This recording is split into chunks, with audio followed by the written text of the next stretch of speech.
శ్రీ దుర్గాదేవి జ్యోతిష్యాలయం ఎక్కడి వారికైనా ఒక్క ఫోన్ ద్వారా వెంటనే పరిష్కారం చూపబడును. ప్రేమ, పెళ్లి, సంతానం, చదువు, ఉద్యోగం, ధనం, వ్యాపారం, కుటుంబ సమస్యలు, భార్యాభర్తల గొడవలు, ధనం నిలకడలేకపోవడం, ఆస్తి తగాదాలు, అప్పుల బాధలు, స్త్రీ పురుష వశీకరణ చేయబడును. గృహం, స్థలం, వాస్తు చెప్పబడును. ఎటువంటి సమస్యకైనా 100% పరిష్కారం చూపబడును. Cell number 9010707470. ఓం శ్రీమాత్రే నమః. ఛానల్లోకి స్వాగతం అండి. ఏప్రిల్ 27వ తేదీ అమావాస్య ఆదివారంతో కలిసి రావటం అనేది చాలా విశేషమని, అలాగే ఎంతో శక్తివంతమైన రోజని పండితులు చెబుతున్నారు. ఈరోజు సింహరాశి వారు ఏం చేయాలి? ఇంతటి విశేషమైన రోజున ఈ రాశివారు ఏ పనులు చేయటం వల్ల మీలో ఉన్న నెగిటివ్ ఎనర్జీ తొలగిపోయి విశేషమైన ధనలాభం కలిగి మీకున్న ఆర్థిక కష్టాలు తొలగిపోతాయి అనే అంశాలతో పాటుగా స్నానం చేసే నీటిలో ఏం కలుపుకోవాలి, ఆ పదార్థాలు ఎందుకు కలుపుకోవాలి అనే అంశాలను ఈ వీడియోలో మనం వివరంగా తెలుసుకుందాం. కానీ అంతకంటే ముందుగా మీరు గమనించాల్సిన విషయం ఏంటంటే, ఇప్పటివరకు మీరు మన ఛానల్ని సబ్స్క్రైబ్ చేసుకోకపోతే సబ్స్క్రైబ్ చేసుకొని పక్కనే ఉన్న బెల్ ఐకాన్ నొక్కి ఆల్ సెలెక్ట్ చేసుకుంటే మేము ఇలాంటి వీడియోస్ అప్లోడ్ చేయగానే ముందుగా మీకు నోటిఫికేషన్ వస్తుంది. ఇక వివరాల్లోకి వెళ్ళిపోతే, ముందుగా అమావాస్య రోజు ఏ పనులు చేస్తే అదృష్టం కలిసొస్తుందో, ఏ పనులు చేస్తే దురదృష్టం కలుగుతుందో తెలుసుకుందాం. అమావాస్య చాలా శక్తివంతమైంది. అమావాస్య రోజు కొన్ని పనులు చేస్తే అదృష్టం బాగా కలిసొస్తుంది. అమావాస్య రోజు ఎవరైనా సరే సూర్యోదయానికి పూర్వమే తలస్నానం చేయాలి. తలంటూ స్నానం చేయకూడదు. తలస్నానం అంటే కేవలం నీళ్లు తల మీద పోసుకొని తలస్నానం చేయాలి. ఈ తలస్నానం చేస్తే చాలా మంచిది. అమావాస్య రోజు మధ్యాహ్నం పూట నిద్రపోకూడదు. మధ్యాహ్నం పూట నిద్రపోతే దరిద్రం చుట్టుకుంటుంది.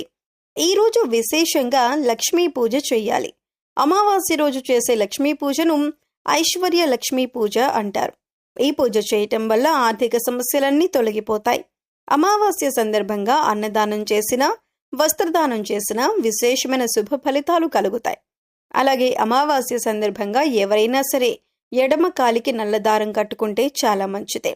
అమావాస్య రోజు ఎడమ కాలికి నల్లదారం కట్టుకుంటే ఎదుటి వాళ్ల ఏడుపులేవి మీ మీద పనిచేయవు, దిష్టి ఉండదు, నరపీడ ఉండదు, శత్రు బాధలు తొలగిపోతాయి. ఎడమ కాలికి నల్లదారం అమావాస్య రోజు కట్టుకోవాలి. అలా కట్టుకున్నట్లయితే మీకున్నటువంటి దిష్టి దోషం మొత్తం తొలగింపజేసుకోవచ్చు. అలాగే అమావాస్య రోజు రాత్రిపూట భోజనం చేయకూడదు, ఉపవాసం ఉండాలి. కేవలం పళ్ళు పాలు మాత్రమే ఆహారంగా స్వీకరిస్తే చాలా మంచిదే. అలాగే అమావాస్య అంటే సూర్యుడికి చాలా ఇష్టమైన రోజు. అందుకే ఎవరైనా సరే అమావాస్య సందర్భంగా సూర్యుడికి ఆర్ఘ్యమిస్తే, అంటే సూర్యుడికి నీటిని సమర్పిస్తే జాతక దోషాలు తొలగిపోతాయి. అంటే రాగి చెంబులో నీళ్లు తీసుకుని ఆ నీళ్లల్లో ఎర్ర పుష్పము, చిటికెడు కుంకుమ, కొద్దిగా గంధం కలిపి తూర్పు వైపు తిరిగి ఓం సవిత్రే నమః అంటూ 12 సార్లు జపించి సూర్య భగవానుడికి ఆర్ఘ్యమిచ్చినట్లయితే విశేషమైన ఫలితాలు కలుగుతాయి. అమావాస్య సూర్యనారాయణమూర్తి పుట్టినరోజు కాబట్టి సూర్యుడి అనుగ్రహం వల్ల సకల శుభాలు కలుగుతాయి. అలాగే పితృదోషాలు, పితృశాపాలు తొలగిపోవటానికి అమావాస్య రోజు ఒక ప్రత్యేకమైన విధానం పాటించాలి. మీకు దగ్గరలో రావి చెట్టు ఉన్నట్లయితే రావి చెట్టు దగ్గరికి వెళ్ళి రావి చెట్టు మొదట్లో ఆవాల నూనె అంటే మస్టర్డ్ ఆయిల్ ప్రమిదలో పోసి 8 ఒత్తులు విడిగా వేసి దీపాన్ని వెలిగించాలి. అమావాస్య రోజు ఎవరైతే రావి చెట్టు దగ్గర ఆవాల నూనె దీపం పెడతారో వాళ్లకున్నటువంటి పితృదోషాలు, పితృశాపాలు తొలగిపోతాయి. అలాగే అమావాస్య సందర్భంగా నవధాన్యాలకు సంబంధించిన ఒక ప్రత్యేకమైన పరిహారం పాటిస్తే లక్ష్మీ కటాక్షం చాలా సులభంగా కలుగుతుంది. నవధాన్యాలు అమావాస్య రోజు నానబెట్టి వాటిని లక్ష్మీదేవికి నైవేద్యంగా సమర్పించి ఆ తరువాత ఆ నవధాన్యాలు ఎక్కడైనా పరిశుభ్రమైన ప్రదేశంలో చల్లాలి. కొన్ని రోజుల తర్వాత ఆ నవధాన్యాలకు మొలకలు వచ్చాక ఆ మొలకలు వచ్చిన నవధాన్యాలు గోవుకు ఆహారంగా తినిపించాలి. అమావాస్య రోజు నవధాన్యాల పరిహారం పాటించడం ద్వారా ఆర్థిక ఇబ్బందుల నుంచి సులభంగా బయటపడవచ్చు. అమావాస్య సందర్భంగా ఈ ప్రత్యేకమైన విధానాలు పాటించండి. అమావాస్య రోజు కామ్యకర్మలేవి చేయకూడదు. అంటే కోరిక కోరుకొని చేసేటటువంటి కార్యక్రమాలేవి కూడా చేయకూడదు. అయితే దానాలు చేయటం, నువ్వులు నీళ్లల్లో వేసి దక్షిణ దిక్కుకు తిరిగి పితృదేవతలకు తర్పణాలు ఇవ్వటం ఇలాంటివి చేస్తే పితృదోషాలు తొలగిపోతాయి. అమావాస్య రోజు అద్భుతమైన శుభ ఫలితాలు సిద్ధింపజేసుకోవచ్చు. అలాగే అమావాస్య రోజున బకెట్ నీళ్ళల్లో ఏది వేసుకుని స్నానం చేయటం వల్ల మీలో ఉన్న నెగిటివ్ ఎనర్జీ తొలగిపోతుంది. అలాగే ఈ పదార్థాలను బకెట్ నీళ్ళల్లో ఎందుకు కలుపుకోవాలి అనే అంశాలను ఇప్పుడు తెలుసుకుందాం. ప్రతి ఒక్కరూ కూడా ఆ భగవంతుడి ఆశీస్సులు మాపై ఉండాలని, జీవితంలో గొప్పగా ఎదగాలని కోరుకుంటారు. మరి ఆ దిశగా అడుగులు వేసేందుకు తమ వంతుగా ప్రతిరోజు పూజ చేస్తూ ఉంటారు. పూజ చేసినప్పుడు ఫలితాలు వస్తాయా అంటే మనశ్శాంతి మాత్రం ఖచ్చితంగా వస్తుంది. ఫలితం వస్తుందా అంటే మాత్రం అది వారి పూర్వజన్మ కర్మ ఫలితం మీద కూడా ఆధారపడి ఉంటుంది. మరి అలాంటి కర్మ ఫలితాన్ని తగ్గించుకోవాలంటే ఏం చేయాలి అనే సందేహం మీకు రావచ్చు. మనం ఏదైనా పని చేస్తున్నామంటే అది ఎందుకు చేస్తున్నాం అని తెలుసుకొని చేస్తే మాత్రం దానికి ఖచ్చితమైన ఫలితాలు దొరుకుతాయి. ఈ మాట సాక్షాత్తు వేద పండితులు చెబుతున్నారు. ఇంతటి విశేషమైన రోజున ఈ చిన్న పరిహారం చేసినట్లయితే కనుక లక్ష్మీ కటాక్షం కారణంగా దారిద్ర్య బాధలు తొలగిపోయి సిరి సంపదలు చేకూరుతాయి. చూడటానికి ఈ పరిహారాలు తేలిగ్గా అనిపించవచ్చు, కానీ వీటి ఫలితాలు మాత్రం చాలా గొప్పగా ఉంటాయి. ఇందుకోసం మీకు ముఖ్యంగా కావాల్సింది నమ్మకం. అలాగే ఈ పరిహారం మనకి పనిచేస్తుంది, కష్టాల నుంచి బయటపడేస్తుంది అనే విశ్వాసం. పరిహారంలో భాగంగా ముందు స్నానం చేసే నీటిలో ఏమేమి కలుపుకుంటే మీకు లక్ష్మీదేవి అనుగ్రహంతో సిరి సంపదలు పొందుతారో చూద్దాం. అంతేకాదు వాటిని ఎందుకు కలుపుకోవాలి అనే విషయాన్ని కూడా తెలుసుకుందాం. ఈ సృష్టిలో ప్రతి ఒక్క పదార్థానికి కూడా ఒక ప్రత్యేకత ఉంటుంది. అంతేకాదు మనం కనుక మనసులో బలంగా సంకల్పించుకుంటే ఆ పదార్థంలో ఉన్న గుణం ప్రత్యేకమైన పదార్థాలతో చేర్చి ఉపయోగించటం వల్ల మన సంకల్పాన్ని భగవంతునికి చేరవేస్తుంది. కానీ ఈ పరిహారాలు తేలిగ్గా ఉన్నాయి కదా చేసేద్దాం అని చేయటం కాదు, మనస్ఫూర్తిగా నమ్మి చేయాలి.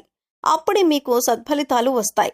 ఇక ఇంతటి విశిష్టమైన అమావాస్య రోజు ఈ రాశివారు ఉదయాన్నే నిద్రలేచి చక్కగా స్నానం చేయాలి. అలాగే స్నానం చేసే నీటిలో ఒక తమలపాకు, కొద్దిగా రాళ్ల ఉప్పు, అలాగే 2 హారతి కర్పూరం బిళ్ళలు పొడి చేసి వేసుకొని ఇవన్నీ నీళ్లలో కలుపుకొని స్నానం చేయాలి.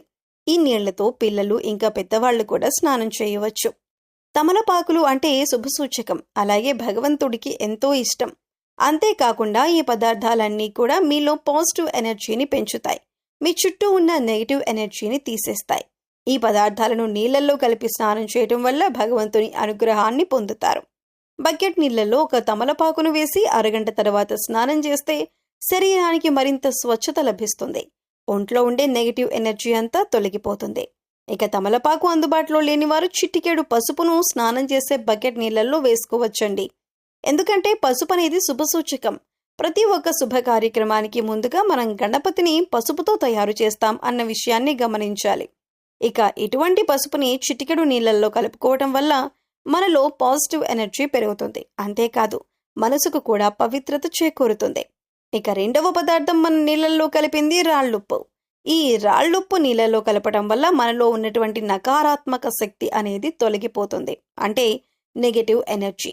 వాస్తవానికి చెప్పాలంటే మనకు తెలియకుండా మన మీద ఒక రకమైనటువంటి నకారాత్మక శక్తి పనిచేస్తూ ఉంటుంది. ఇక ఇలాంటి నకారాత్మక శక్తి ఉన్నప్పుడు మనం చేసే పనుల్లో ఆటంకాలు రావటం, అలాగే ఆర్థికంగా కుంగిపోవటం, ఇలాంటివన్నీ చూస్తూ ఉంటాం. ఇక ఈ నకారాత్మక శక్తి నుంచి బయటపడటానికి చిన్న చిన్న పరిహారాలు చేసుకుంటే సరిపోతుంది. దాన్ని తొలగించుకోవటానికి రాళ్లుప్పు మనకు ఎంతగానో సహాయపడుతుంది.